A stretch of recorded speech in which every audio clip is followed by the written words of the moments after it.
वाले की कृपा है, जीवन में कुछ हासिल कर लिए। लोग बतावता कि पिछला 12-13 वर्ष में हम जगरा के सलाह दे दी, जिसको सलाह दे दिए, जिसका हाथ पकड़ लिए, वही आपकी जीत के राजा हो गया। लेकिन 3 वर्ष पहले अब वो सब काम छोड़ देंगे। आज 3 वर्ष से बिहार के गांव-गांव में पैदल गाड़ी से गांव गली घूमता नहीं। लोग कहता कि हे भैया जौना काम के करके इतना नाम पैसा शोहरत कमैले बानी, वो काम छोड़ के बिहार में ही गर्मी बरसात जाड़ा में गली काहे घूमता नहीं। भाई काम के ऐसे छोड़नी कि 10 बरस बड़े बड़े दल और नेताओं को जिता कर देखा। जैसे लोग आप मुखिया विधायक जितावत नहीं, जैसे आप मुखिया विधायक सांसद बनाते हैं, वैसे 1-2 नहीं 12 गो मुख्यमंत्री के बनावे में कंधा लगा के देखनी। ये अनुभव भई कि नेता के जीते से जनता का जीवन नहीं बदलता। ये हमारा रुआ बुझाला कि हमार नेता जीत गई, हमार दल जीत गई, कोई कहता कि हमार जात वाला जीत गईलन, कोई बुझाता कि हमारा गांव वाला जीत गईलन। अरे भाई ये जीत गई, वो जीत के हेलीकॉप्टर पर गई, और लड़का जहां रही वैसे रह गई। तो हमारा ये अनुभव भाई, अरे भाई भगवान अगर हमरा के शक्ति बुद्धि देले वाला कि जकरे के सलाह देता नहीं ओकर जिंदगी बदल जाता, तो नेता दल के तो बहुत सलाह दे देनी। एक बार चल के बिहार के जनता के हाथ में पकड़ता नहीं, रउआ के सलाह देता नहीं, ताकि आपका जीवन बदले और आपके बच्चे भी जीत कर आए। हम वोट ना मांगी, रउआ आई बानी इस सोच के आए हैं आप यहाँ पर कि कोई नेता हम कहियन की जन सुराज एगो नया दल बनल बा, सब लोग स्कूल के बस्ता छाप पर वोट दी ही जाता, हम आई तो सब राउर काम करो। तो हम वोट मांगवे ना करी, वोटे ना मांगी। हम 3 वर्ष से वोट नहीं मांगते। रउआ कहो कि भैया वोट काहे ना मांगी, ऐजा राजनीतिक सभा बा, वोट काहे ना मांगी। हे भाई वोट मांगे वाला तो हर 1-2 वर्ष पर कोई ना कोई रउआ यहाँ आवते बा। जे आई है कहलस कि हमरा के वोट दे दो, हम आई न तब की हाली सब काम तहार हो जाए। यह सुन के रउआ हम जीवन भर से वोट ले जाता नहीं जा। पहले 40-45 वर्ष तक हमने के कांग्रेस के वोट देनी जा, फिर 15 वर्ष गरीब के बेटा लालू जी के राजा बनावल गई। अभी 20 वर्ष से नीतीश बाबू कुर्सी पर बैठल बा। दिल्ली में हमने के मोदी जी के भी जिता के देख लेनी जा। बिहार में, दरौंदा में, छपरा में, सिवान में राउर लैकन के जिंदगी ना सुधरल। तब आई बालन कोनो प्रशांत किशोर, रउआ हमार बात सुनो, हमरा को भरोसा करके हमरा के वोट दे, तो एक का गारंटी बाकी जीतला के बाद हम धोखा ना करो। हे भाई वोट से पहले तो सब बढ़िया बतियावेला, वोट के बाद आपको धोखा करता है। इसीलिए हम वोट मांगते ही नहीं है। अब अभी 15 मिनट में रउआ के एगो रास्ता बता दे हम, ऐसा गरीबी से निकले के रास्ता। वो रास्ता अगर आप सीख जाइए तो फिर जकरा के मन होके ओकरा के जाके वोट दे दी। सुन ली ध्यान से, जकरा के मन होके ओकरा के वोट दी ही, लेकिन जो रास्ता अभी बताई वैसे वोट दे तो और कुछ होकी चाहे ना, आपके लिए, आपके बच्चों के लिए बिहार में बढ़िया रोजगार और पढ़ाई का व्यवस्था निश्चित तौर पर हो जाएगा। तो जिसको ये रास्ता सीखना है, जकरा ये रास्ता सीखे के बाद अब है बेना नहीं खे हाके के आपस में बतियाओ के नहीं थे। बड़ा गर्मी लागता, लेकिन यही गर्मी में रउआ घर के सवाल, राउर लड़का, राउर पति, बेटा, भाई भतीजा कोनो फैक्ट्री में, खेत में हड्डी गलावत तब रोटी दाल के जुगाड़ होता। तो अभी अगर गरीबी से निकले के रास्ता सीखे के बाद तो 15 मिनट कोई आपस में बात ना करी। अब भाषण हो गई खत्म। 15 मिनट में 3 गो सवाल पूछो, रउआ खाली हाँ या ना कहे के बाद और अपना आंख के सामने देख के जाए, सीख के जाए कि और गरीबी बदहाली के कारण का बा, एकरा से निकले के रास्ता उपाय का बा। हमरा बात पर भरोसा नहीं क्या करे के, सबके अपना से समझे के बाद, आंख से देखे के बाद तब आगे बढ़े के बाद। तो सब आदमी के जब सवाल पूछब तो हाथ उठा के हाँ चाहे ना बोले के बाद। हाथ काहे उठावे के बाद? काहे से कि हाथे में सब कहानी बा। जेकरा के हाथवा से बटन दबाई उहे राजा बनी। तो सब आदमी एक बार हाथ उठाकर बताएगा। आपके गांव पंचायत में, दरौंदा में, सिवान में और कुछ हो या न हो, आप सभी के बच्चों के लिए, आपके लिए बढ़िया पढ़ाई या रोजगार का व्यवस्था होना चाहिए कि नहीं होना चाहिए? आप सबके उठे के बाद खड़ा बा, पीछे पेड़ के तरह सुस्ताता, सबके हाथ उठावे के बाद हाथ उठाकर बोलिए होना चाहिए कि नहीं होना चाहिए? होना चाहिए कि नहीं होना चाहिए? ये भाई दरौंदा सिवान के आदमी कितना समझदार बा। सब आदमी बिना सिखैले अपने कहता कि ना भैया कुछ होके चाहे ना, पढ़ाई रोजगार तो होगा ही के चाहे।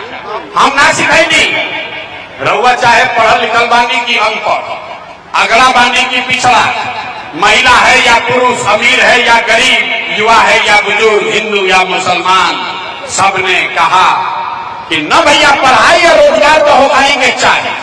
इतना बात तो सबसे बुझाता कि अगर और लड़का के रउआ अगर बढ़िया रोजगार हो जाए, पढ़ाई हो जाए, तो कोई मुखिया बने, कोई विधायक बने, लालू बनस, नीतीश बनस, मोदी बने, प्रशांत किशोर बने। अगर आपके बच्चे के लिए बढ़िया पढ़ाई रोजगार हो जाए तो आपका जीवन सुधर जाएगा। अब देखिए, आपके बदहाली का, बिहार के बदहाली का कारण आपको दिखाते हैं। सब आदमी एक बार अपने अपने बच्चों का चेहरा याद कर लीजिए।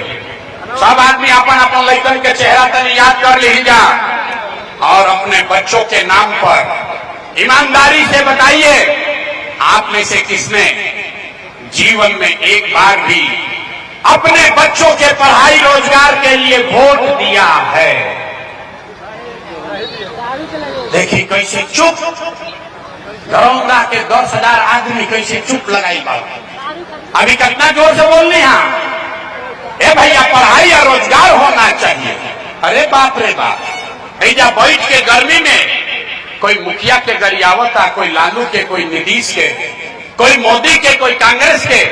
अरे भाई रउआ तो अपना लड़का के पढ़ाई रोजगार खातिर आज तक वोटे ना देनी, तो दूसरा के दोष काहे देता नहीं? अब कोई खड़ा होके कही हे भाई हमनी से तो कोई पढ़ाई रोजगार खातिर वोट मांगे अबे ना कही। एकर का गारंटी बा कि पढ़ाई रोजगार खातिर वोट दिहल जाई तो मिली? बिहार में तो सब नेता चोरे बा, कौना नेता के वोट दिया तो पढ़ाई रोजगार मिली? हमरा से लिख के ली, वोट केकरा के मन बा ओकरा के दे दी, पढ़ाई रोजगार मिलबे करी। हमरा बात पर भरोसा मत करी, 2 मिनट में जादू देखी, अपना आंख के सामने जादू देखिए कि आपके बच्चे को पढ़ाई रोजगार कैसे मिलेगा। सब आदमी के दूसर सवाल के जवाब देने के बाद सोच कर बताइए, आज तक आपने जिस नेता को वोट दिया उन नेताओं ने आपका और आपके बच्चों का काम किया है कि नहीं किया है? बोले बनी हथवे में सब जाऊंगा, हाथ उठाकर बोले कि हाँ कि ना, तो बोलिए किया है कि नहीं किया है? भाई जोर से बोले कि किया है कि नहीं किया है? नेता लोग आप लोग का काम किया है कि नहीं किया है? नेता सब आपका काम किया है कि नहीं किया है? हाथ उठाकर बोलो भाई किया है कि नहीं किया है? हाथ आगे ना बढ़ी, हाथ उठावे के पड़ी, हाथ उठाकर बोलिए किया है कि नहीं किया है? किया है कि नहीं किया है? पलटिया जमत भाई, सब लोग देख ले लो, पूरा जवाब देख लो, सब आदमी कहा है। अभी जादू देखिए, अभी जादू देखिए आंख के सामने।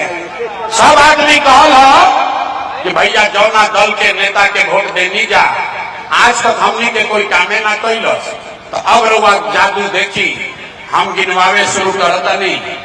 सही बात बोलो तो जोर से हाँ बोले के बाद हाथ उठा के, आ गलत बोलब तो ना बोल दे, बात खत्म हुई। रउआ दिखी कि रउआ रोजगार पढ़ाई कैसे मिली। सब आदमी सोच के बताई, पूरा दरौंदा में, पूरा सिवान बिहार में बहुत सारे लोगों ने 5 किलो अनाज के लालच में मोदी जी को, भाजपा को वोट दिया है। तो बिहार में चाहे जितना चोरी भ्रष्टाचार बा, 1 किलो चोरी करके 4 किलो अनाज इंडिया के आदमी के मिलता कि नहीं खे मिलो? बोले के बाद मिलता कि नहीं खे मिलो? हाथ लेके उठा के मुंह से बोले के बाद मिलता कि नहीं खे मिलो? अरे नेता सब इतना खून चूस ले बड़ा सन की मुंह से आवाज नहीं खे निकलो। अरे 4 किलो अनाज मिलता कि नहीं खे मिलो? आपने हमने वोट दिया हिंदू मुसलमान बन के, सब हिंदू लोग कहल कि भैया हमार दशा कुछ होके पहले अयोध्या में राम जी के मंदिर बने के चाहिए। तो रउआ गांव में नाली गली ना बनल, स्कूल अस्पताल ना भई, आपको इंदिरा आवास नहीं मिला, लेकिन आपके वोट से अयोध्या में राम जी का मंदिर बना है कि नहीं बना है? हाथ ना उठाओ, मंदिर बना है कि नहीं बना है? अब की हाली जवाब न दीजिएगा तो माइक रख के चले जाएंगे। रउए गर्मी नहीं लागत, गर्मी हमरो लागत है। सब आदमी को बोलना है मंदिर बना है कि नहीं बना है? आपने हमने वोट दिया नीतीश कुमार को। कई आदमी कहल भाई मोदी के ना दे, हम तो नीतीश के थे। नीतीश के राज में बिजली पानी सड़क भइल बा, लालू के राज में बिहार में बिजली सड़क ना रहे। तो नीतीश के राज में इसी भ्रष्टाचार वाले बिहार में बिजली का बिल 1000 आए चाहे 2000, घरे घरे बिजली आया है कि नहीं आया है? आया है। आपने हमने वोट दिया सिलेंडर के लालच में मोदी जी के। सबे कहल जब सिलेंडरे पर खाना बनावल जाए तो सिलेंडर के दाम 1000 हो कि 1200, घरे घरे सिलेंडर बटल बा कि नहीं के बटल? हाथ ना उठल, मोदी जी हफ्ता प्रचार करता है, अरे सिलेंडर बटा है कि नहीं बटा है? आपने हमने वोट दिया जाति के नाम पर। बिहार में आदमी कहेला जी ही चाहे मर जाए अपना जाते वाला के वोट दे।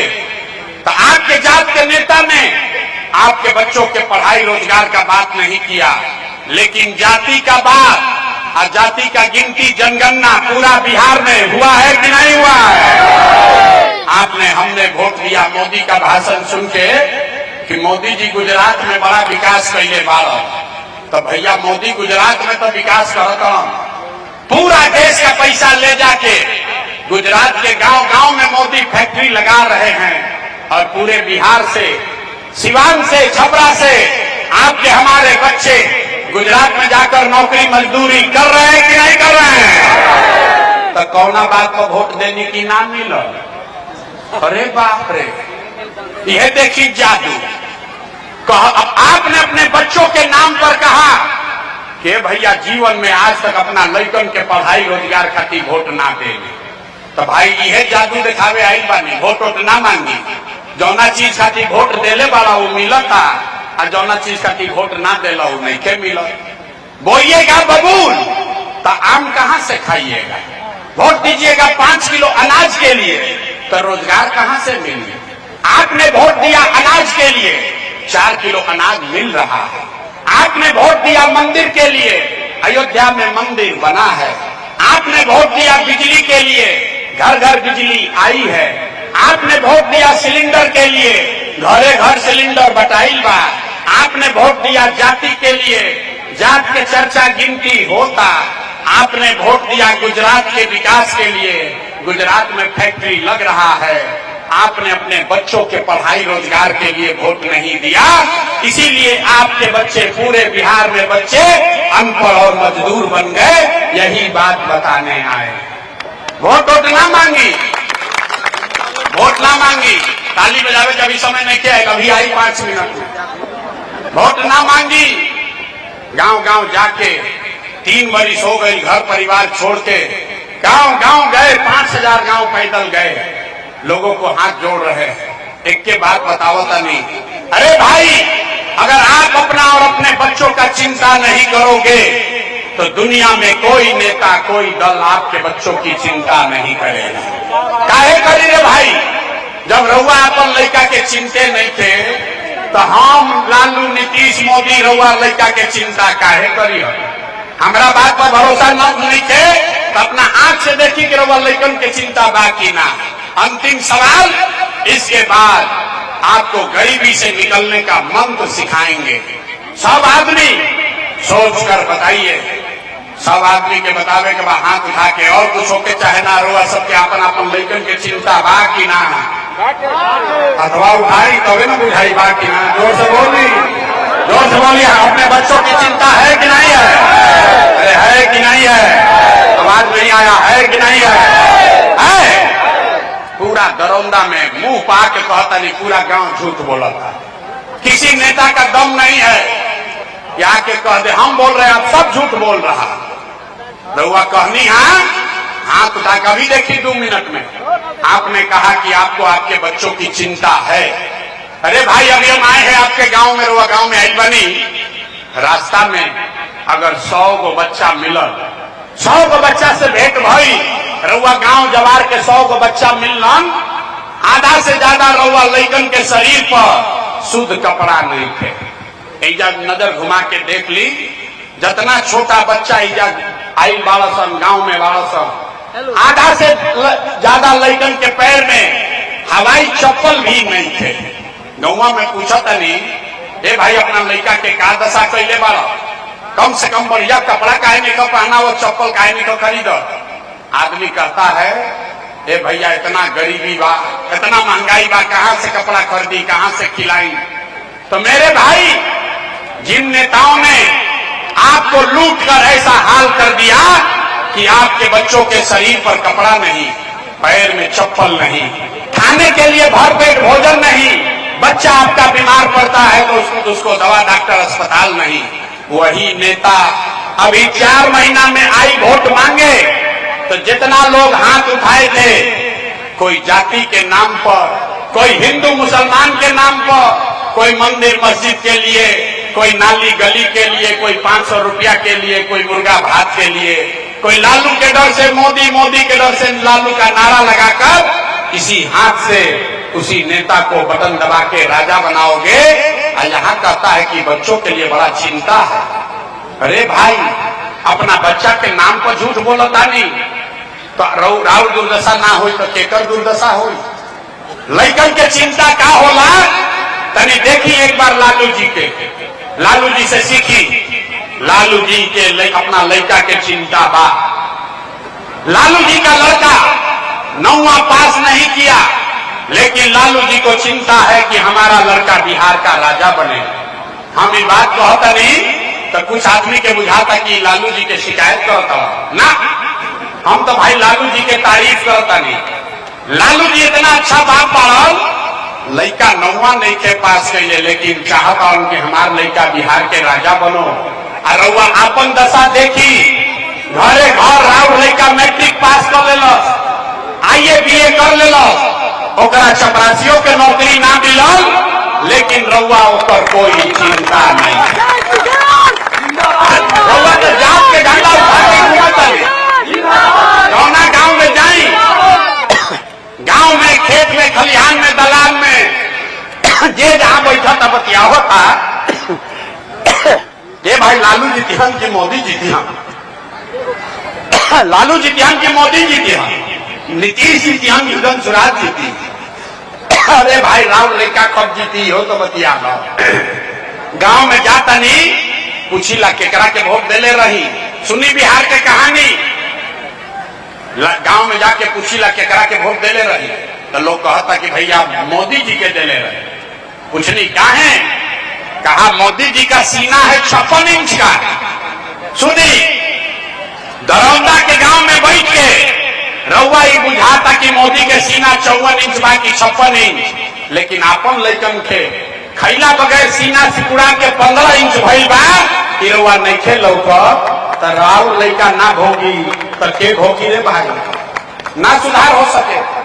बिहार में आदमी के सुधार ही के नहीं थे, बैठो ना भाई, भाई बिहार में आदमी के सुधार ही के नहीं थे। आदमी कहता है भैया रउआ आई बानी, रउआ एगो दल बनाई, आगे आगे चली, हमनी के सब आदमी रउआ मदद करें जाए। हम रउआ के हाथ जोड़ता नहीं, हमको आपका मदद नहीं चाहिए, आप हमारा मदद क्या कीजिएगा। आप तो वो लोग हैं जो अपना बच्चा का मदद नहीं किए, हमारा रउआ मदद करो। हम जानते नहीं कि रउआ सुधरे के नहीं थे। अरे 5 वर्ष ऐजा आदमी बैठ के नरक के जिंदगी जियता, रोज जहां जाई कहता आदमी हे भैया नाली गली ऐजा नहीं थे, ए भैया जाता लड़कन के पढ़ाई नहीं थे, खाए के नहीं थे, घर नहीं थे, इंदिरा आवास नहीं थे, पेंशन 400 मिलता। आज जैसा ही चुनाव आई कि सब बात भूला है। वोट के दिन याद रही हमारा जात के खड़ा बा, चलो करे के वोट दिया। अरे तो कैसे सुधार हो? एगो प्रशांत किशोर आवस कि 10 प्रशांत किशोर आ जा, ऐसा सुधार होने वाला नहीं थे। जब तक आप नहीं सुधरिएगा तब तक कोई बिहार को नहीं सुधार सकता है। यही बात बताने आए। अब आपको हमारा मालूम है वो सुधरे के बने ना तरवा के वो रास्ता बताई गई। ओकरा बाद 2 मिनट में अब गरीबी से निकले के वो मंत्र सीखे के बाद सब आदमी अगर बात ठीक बुझाए तो एक संकल्प ली, अगला बार जब वोट देवे जाई तो जरा के मन हो वोट दी। लेकिन जिन नेताओं ने बिहार को लूटा है, जिसने आपको इतना गरीब अनपढ़ बेरोजगार बनाया है, जिसने आपके बच्चों के पेट पर लात मारा है, वो आपके दल का है या जात का, आपके गांव का है या आपके झंडा का, उसको वोट नहीं देना है। तो जरा जरा बतवा बुझा तक हाथ उठाई तो दोनों पीछे तक जवाब पेड़ के नीचे बैठ के ठंडा खाता हूं, उनको हाथ उठावे के बाद जोर से बोले के बाद जिन नेताओं ने बिहार को लूटा है उसको वोट देना है कि नहीं देना है? तो ये देना है कि नहीं देना है? तो वह जात को हम तो दे कि ना दे? हिंदू मुसलमान करेगा तो दीजिएगा कि नहीं दीजिएगा? आके 2-2 रुपया बटियान तो दे कि ना दे? 2000 रुपया दी तो वो ना दे? जोर से बोलिए दीजिएगा कि नहीं दीजिएगा? नहीं दीजिएगा? बड़ा पूर्वक आदमी बड़ा। अरे भाई 2000 रुपया नेता लाके दी ही तो पैसा लेवे के बाद काहे लेवे के बाद समझ ली। आप बताइए 5 बरस राशन कार्ड बनाने में पैसा लिया है कि नहीं लिया है? तो से बोली राशन कार्ड बनाने में घूस लागल बा कि नहीं लागल? जाति प्रमाण पत्र बनाने में पैसा लगा है कि नहीं लगा है? थाना में FIR करे जाता नहीं तो पैसा घूस लागता कि नहीं लागल? बिजली के बिल गलत आवता कि नहीं आवता? घर घर गांव गांव शराब बेचाता कि नहीं थे बेचा? सब महिला लोग बताइए गांव शराब बेचाता कि नहीं थे बेचा? जोर से बोले के बाद शराब बेचाता कि नहीं थे बेचा? बेचाता। अरे तो दाखिल खारिज करे में CO BDO लूट रहा है कि नहीं लूट रहा? तो आप ही का पैसा 5 वर्ष लूटा है। अब भोटवा के समय आके 1000 रुपया दी ही तो अपने पैसा बा ले लेवे के बाद, लेकिन लेला के बाद एक संकल्प, एक मंत्र, गरीबी से निकलने का मंत्र याद रखना है। इस बार जब वोट देने जाइए जीवन में एक बार संकल्प लीजिए, इस बार वोट किसी नेता के लिए नहीं, जाति के लिए नहीं, धर्म के लिए नहीं, किसी दल के लिए नहीं, नाली गली के लिए नहीं, 5 किलो अनाज के लिए नहीं, हिंदू मुसलमान के लिए नहीं, लालू नीतीश मोदी प्रशांत किशोर के लिए नहीं, जीवन में एक बार वोट, इस बार वोट सिर्फ और सिर्फ अपने अपने बच्चों के लिए देना है, अपने बच्चों के पढ़ाई का रोजगार के लिए देना है।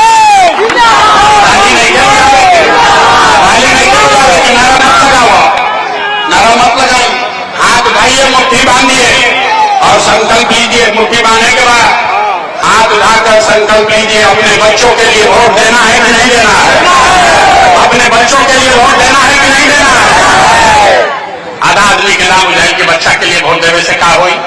हम बताओ तनी का हुई? जादू देखी रउआ मोदी के चेहरा देख के वोट देनी तो चाय बेचे वाला मोदी देश के राजा हो गई। आपने लालू का चेहरा देखकर वोट दिया तो भैंस चरावे वाला लालू यादव बिहार के 30 वर्ष से राजा बाबा।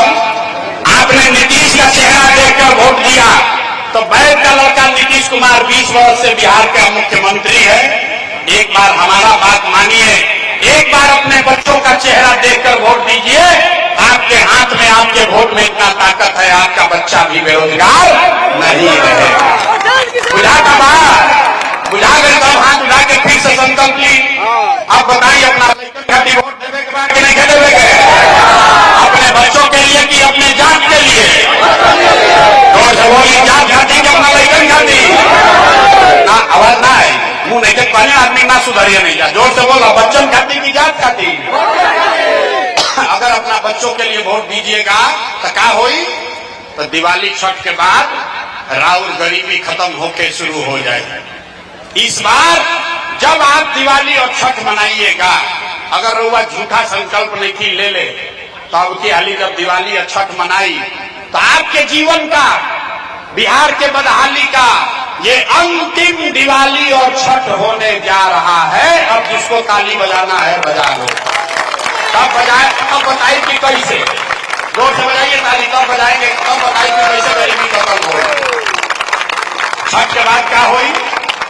छठ के बाद जब ये जनता का राज बनेगा तो इसका पहला संकल्प है, नाली गली बने चाहे मत बने, स्कूल अस्पताल जब बनी तब देखल जाए, लेकिन साल भर के अंदर, याद रखी, साल भर के अंदर जितना राउर घर के सवांग बेटा भाई भतीजा लोग गई बा बहरी नौकरी मजदूरी करे, ओकरा जौन जौन लड़का लड़की पढ़ के इजा बेरोजगार बैठल बा, ओकरा सरकारी नौकरी मिलो चाहे मत मिलो, लेकिन सभी के लिए कम से कम 10 से 12 हजार रुपया के रोजी रोजगार का व्यवस्था यही बिहार में साल भर के अंदर करके दे दिया जाए।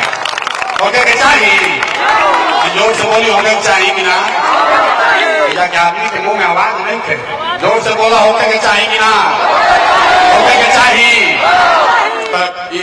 प्रशांत किशोर के बेटा के तिलक नहीं थे, ऐसा से उठ के जाए के बाद और अपना अपना पति के बेटा के भाई के समान के बोले के बाद, ये बचवा अब की हाली दिवाली में छठ में जब घरे आईब, अब की हाली दिवाली और छठ में जब घरे आईब तो 10-12 हजार रुपया के रोजी रोजगार मजदूरी खाती और घर परिवार बिहार छोड़ के बाहर ना जाए के पड़ी। बुझा गई, बुझा गई? ऐसे राहत होई ना, सुविधा हो जाए ना।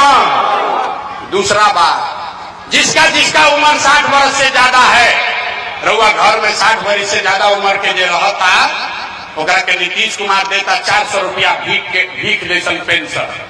तो तय भाई कि दिसंबर के बाद, छठ के बाद दिसंबर महीना से, कार्तिक महीना से रउआ 400 रुपया के भीख ना, 1100 रुपया पेंशन ना, 2000 रुपया के, जेकर जेकर उम्र 60 वर्ष से ज्यादा बा, ओकरा 2000 रुपया के महीना के पेंशन सम्मान राशि के तौर पर दिया जाये।